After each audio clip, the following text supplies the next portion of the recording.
Cette capsule vous est présentée par Evo Retro, marque cool d'accessoires de jeux vidéo et de protecteurs pour mettre en valeur vos collections de figurines Funko Pop ou cartes Pokémon, ainsi que par la boutique Maixu pour vos peluches et articles décoratifs geek. Hey! Salut mon ami, j'espère que tu vas bien. Je me présente, mon nom c'est Benoît Vincent pour une critique de jeu. Critique de jeu Nintendo Switch, avec laquelle j'ai joué avec la manette Evo Retro, compatible avec les Nintendo Switch. Content d'avoir eu cette manette-là, surtout pour ce jeu-là, Never Awake. Une fille qui ne se réveille jamais. Elle combat des monstres dans ses rêves.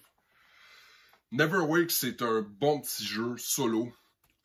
Bon, c'est vite dit. La nuance est la suivante. Faut que tu sois amateur de shooter à double joystick. Fait que t'as un joystick qui lance, dans le fond, les munitions, puis t'as l'autre joystick qui va venir jouer au niveau de l'angle dans lequel les projectiles vont se lancer.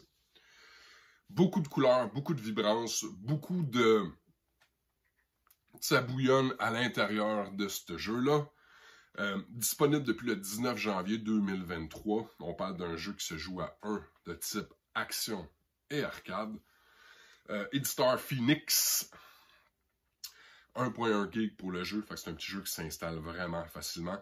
Les langues sont l'anglais, le japonais, le chinois simplifié et le chinois traditionnel, pas de français décrit à l'écran. Dans le fond, c'est qu'on est dans un coma. La petite fille, là, tu te dois de prendre soin d'elle puis de la guérir à l'aide, dans le fond, de la mécanique de jeu. Tu dois sélectionner les bons items, les bonnes armes, les bons upgrades pour te rendre le plus loin possible. C'est un jeu en loop. Fait que tu es capable d'identifier le début du tableau puis la fin du tableau. Si tu n'as pas atteint les objectifs qui t'étaient proposés en début du tableau, le tableau recommence et tu continues jusqu'à temps que tu réussisses à aller chercher X nombre de sauts ou X nombre de points ou tuer la bestiole ou peu importe l'objectif qui est en place. J'aime ce jeu sous le fait qu'il y a un énorme pouvoir de rejouabilité. Fait que le gars, la fille qui tripe sur le visuel, le gameplay, qui aime la façon dont le jeu se déroule, c'est facile de retourner à l'intérieur puis de rejouer, de rejouer, de rejouer. Ceci étant dit, je t'invite à le faire parce que les fins du jeu se changent. Dépendamment comment tu t'y es pris, vers quoi tu es allé, sur quoi tu as focusé, mais la fin du jeu va se modifier. Fait que ça, pour moi, c'est cool. Surtout avec le prix des jeux à cette heure, le fait de mettre l'avant le plus souvent possible le facteur rejouabilité, puis qu'il y a des défis, qu'il y a des choses à débloquer au travers de cette rejouabilité-là, moi, je trouve ça cool.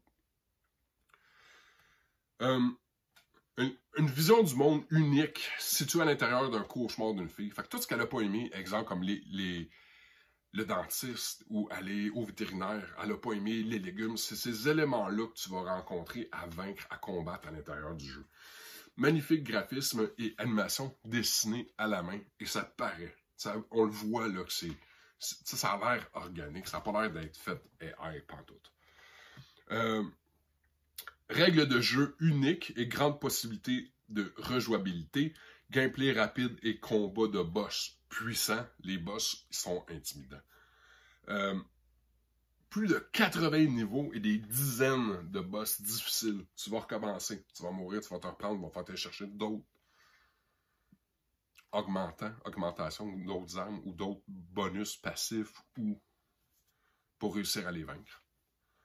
De nombreuses armes, accessoires et de construction qui les combinent tous ensemble. Grande narration et plusieurs fins de jeu complétés. Grande narration, ça, j'ai pris ça directement sur la page de Nintendo. Je suis pas convaincu, j'aurais marqué ça personnellement.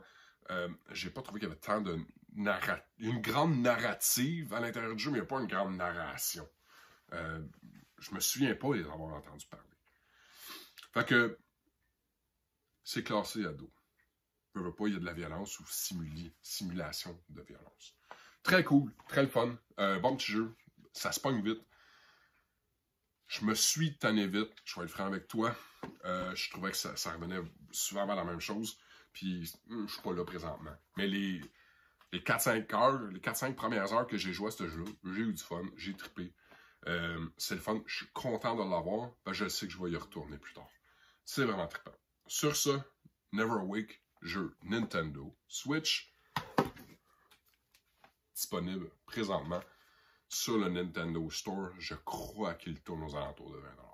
J'espère que tu auras du plaisir. Là-dessus, à bientôt, mon ami.